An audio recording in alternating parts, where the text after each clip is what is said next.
आज हम आपको रैपिडेक्स इंग्लिश स्पीकिंग कोर्स वाली जो एक फेमस बुक है इसके बारे में रिव्यू करके दिखाने जा रहे हैं। तो ये एक काफ़ी बेअटक अंग्रेजी बोलने का साधन है। इसके साथ हमें एक सीडी मिली हुई है जो कि 60 मिनट की बनी हुई है।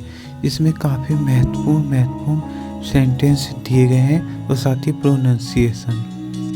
इस बुक में देखा जाए तो इसमें 60 डेज रीडिंग दी गई है डे बाय डे, और एक्स्ट्रा कन्वर्सेशन दी गई है जो कि इवेंट के हिसाब से, और वोकैबुलरी एंड डिक्शनरी, और साथ ही लेटर ड्राफ्टिंग भी दे रखी है इसमें। तो इसको हम स्टार्ट करके देखते हैं। इसमें डे बाय डे के हिसाब से अलग अलग चैप्टर बने हुए हैं, जैसे इन्होंने सेंटेंस दिए हुए हैं। तो इस प्रकार से इसमें दिखाया जा रहा है कि पहले दिन में इन्होंने किस प्रकार से शुरुआत करी हुई है। जैसे इसमें इन्होंने अभिवादन करने के सेंटेंस दिए हुए हैं, जैसे कि मॉर्निंग में किस प्रकार के वाक्य होंगे, इवनिंग में किस प्रकार से।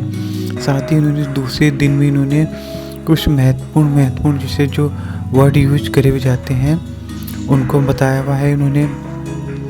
साथ ही इन्होंने सेंटेंस भी काफ़ी बढ़िया तरीके से दे रखे हैं। साथ ही इन्होंने ग्रे कलर में जो इन्होंने दिया हुआ है वो याद रखने योग्य बातें जो इम्पोर्टेंट हुई हैं उसमें इन्होंने हाईलाइट करी हुई हैं। साथ ही इन्होंने तीसरे दिन में एक अलग तरीके के जो मुख्य जो बोल चाल वाले जो सेंटेंस होते हैं वो दिए हुए हैं इन्होंने। तो इन्होंने दिन के हिसाब से बना रखे हैं।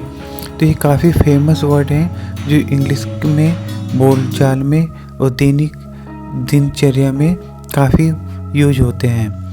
और साथ ही इन्होंने इस वाले चैप्टर में इन्होंने इंग्लिश के वर्डों का जो उच्चारण होता है, किस प्रकार से उनके वोवल्स का और कॉन्सोनेंट का किस प्रकार से उपयोग होता है इंग्लिश और हिंदी में, वो दिया हुआ है। साथ ही इन्होंने साइलेंट वर्ड का किस प्रकार से उच्चारण होता है वो भी इन्होंने दे रखा है। तो इस प्रकार से इन्होंने बता रखा है कि सी को जैसे किस किन वर्डों में हिंदी में बोला जा सकता है, एम को हिंदी में क्या बोला जाता है।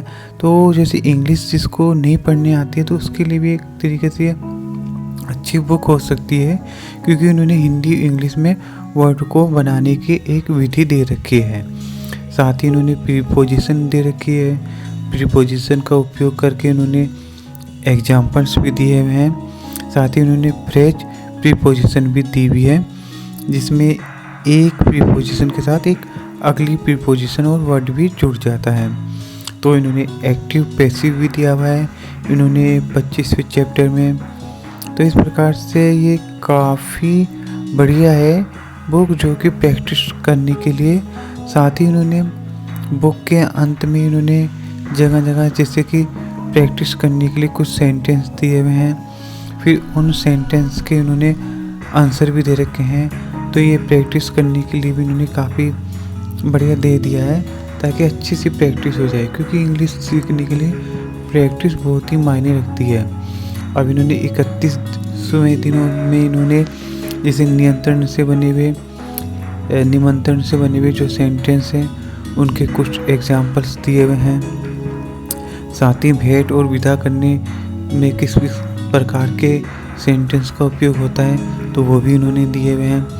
तो इन्होंने अलग अलग इवेंट के हिसाब से, दिन के हिसाब से इन्होंने ये 60 दिनों के तो चैप्टर बनाए हुए हैं। जैसे अब यहाँ पे इन्होंने बधाई एवं आशीष में किस प्रकार से सेंटेंस का उपयोग होगा।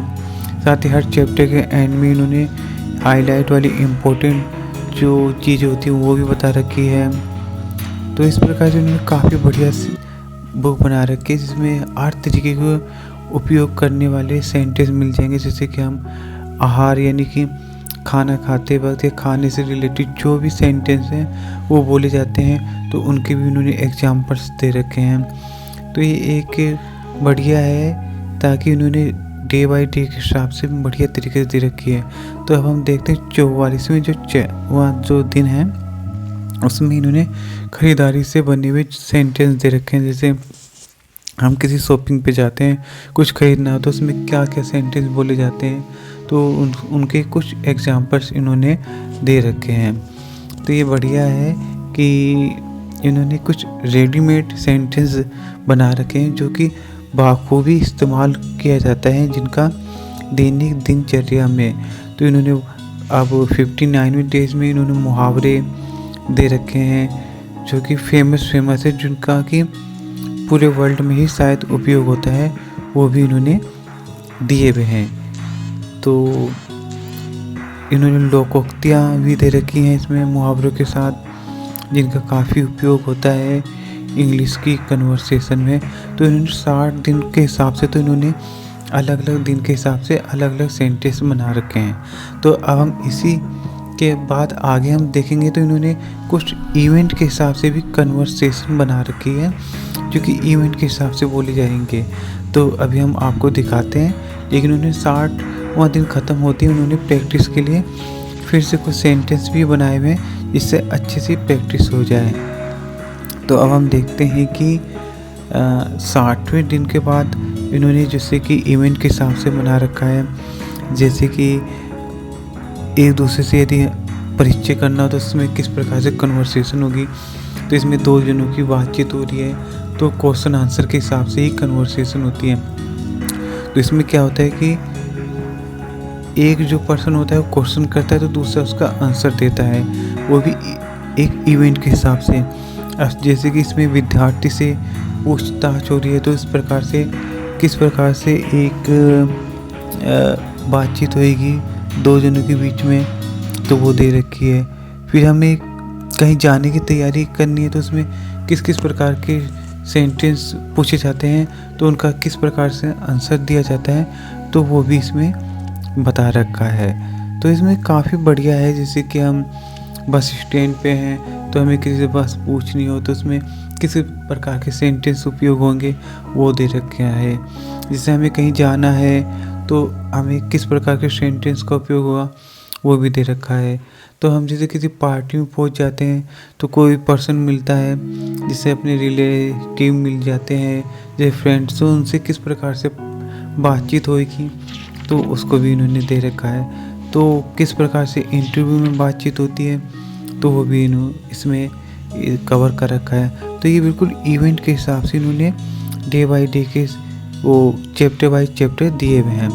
साथ ही इन्होंने फिर इसके बाद इन्होंने वोकैबुलरी दे रखी है जिसमें कि अपोजिट वर्ड और साथ ही एक जैसे मिलने वाले जो वर्ड होते हैं उनको भी दे रखा है। और साथ ही इन्होंने ये भी बता रखा है सफिक्स और प्रीफिक्स से बने हुए जो वर्ड होते हैं वो भी किस प्रकार से बनते हैं दे रखे हैं इन्होंने।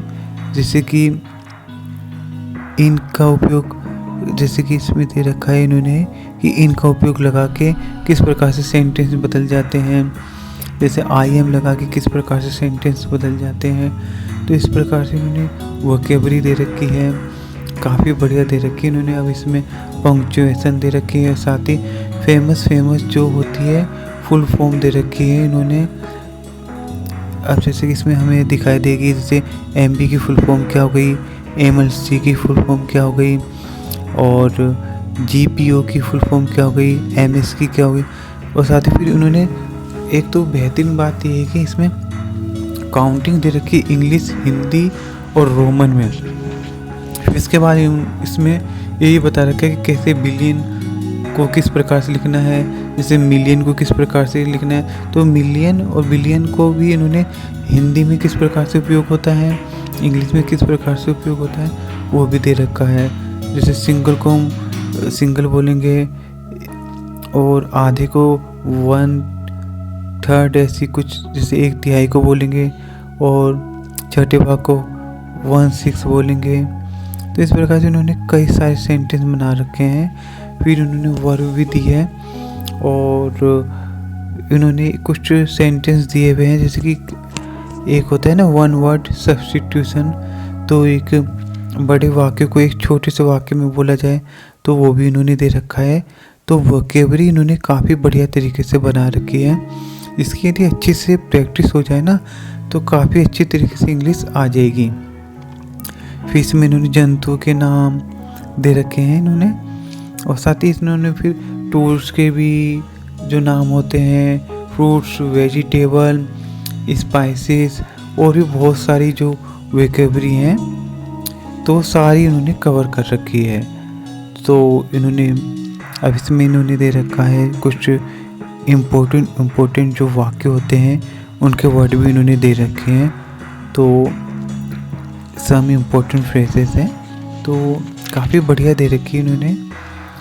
जो इंग्लिश की डिक्शनरी के हिसाब से इन्होंने फिर एक जैसे मिलते हुए जो शब्द होते हैं उनका लेकिन मतलब अलग अलग होता है, तो उसमें यहाँ पे इन्होंने वो इसके बारे में बताया हुआ है। तो अलग अलग चैप्टर में अलग अलग तरीके से दिया हुआ है इन्होंने सारा कुछ, और इन्होंने एरर्स को भी सुधारने के लिए प्रैक्टिस करवाई भी है। तो इसमें जैसे कि किस जगह किस वर्ड का उपयोग होता है तो वो भी इसमें इन्होंने करेक्शन वाले चैप्टर बना रखे हैं। और साथ ही इस में जैसे डिक्शनरी में जैसे कि आपको पहले ही बता दिया था कि इसमें बहुत ही इम्पोर्टेंट जैसे ड्रेसेस के नाम हो गए, जैसे फ्रूट्स हो गए, वेजिटेबल्स हो गए, कई सारी और भी चीज़ें हैं उनको भी दे रखा है। फिर आखिरी में इन्होंने डिक्शनरी दे रखी है, जो कि डिक्शनरी में जैसे अलग से ख़रीदनी पड़ती है लोगों को, तो वो भी शायद इसमें लोगों को नहीं खरीदने की पड़ेगी ज़रूरत, क्योंकि इसमें दे रखी है इन्होंने डिक्शनरी।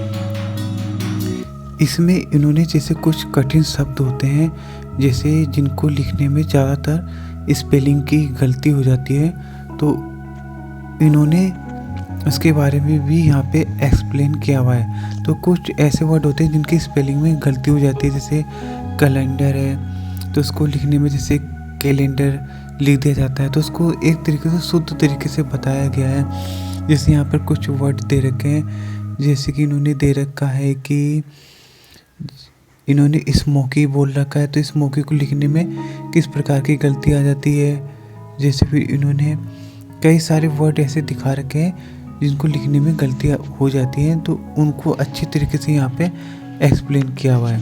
साथ ही अब हम आ जाते हैं लेटर राइटिंग की, तो यहाँ पे इन्होंने लेटर ड्राफ्टिंग भी काफ़ी अच्छी तरीके से दी गई है। जैसे कि इन्होंने बताया गया है कि लेटर को जैसे अलग अलग तरीके के लेटर होते हैं, जैसे शुभकामनाओं वाले, जैसे कंप्लेंट करने वाले, साथ ही फॉर्मल लेटर, इनफॉर्मल लेटर, तो उनकी शुरुआत किस तरीके से की जाती है, उनकी हेडिंग किस प्रकार से बनती है, उसको जैसे हम समाप्त करते हैं तो समाप्त करने से पहले किन किन वर्डों का यूज होता है, तो किस में सर और मैडम का उपयोग होता है, किस में डियर का उपयोग होता है, किस में जैसे कि लास्ट में जैसे सिंसरली या जो भी होता है, जैसे जो बना हुआ है लेटर की बॉडी, तो उस प्रकार से इन्होंने बना के दे रखा है कि किन किन वर्डों की लाइन इस्तेमाल होती है लेटर के हिसाब से। साथ ही इस बुक के एंड में पिंक कलर में हमें वो सेंटेंस दिए गए हैं जो सीडी में कवर हैं। जैसे कि हमने आपको बताया था कि इसमें 60 मिनट की सीडी दी गई है, तो उस 60 मिनट की सीडी में जो जो कुछ है वो आखिरी में इन्होंने पिंक पेज के में कवर कर रखा है, ताकि इसे रीड करके भी काफ़ी अच्छी सी प्रैक्टिस करी जा सकती है। साथ ही इस बुक के अंत में इन्होंने इसमें काफ़ी फेमस जो समाचार पत्र हैं उन्होंने अपने रिव्यू दिए हैं इस बुक के बारे में। तो ये जो बुक है काफ़ी पुरानी और बहुत ही फेमस मानी जाती है।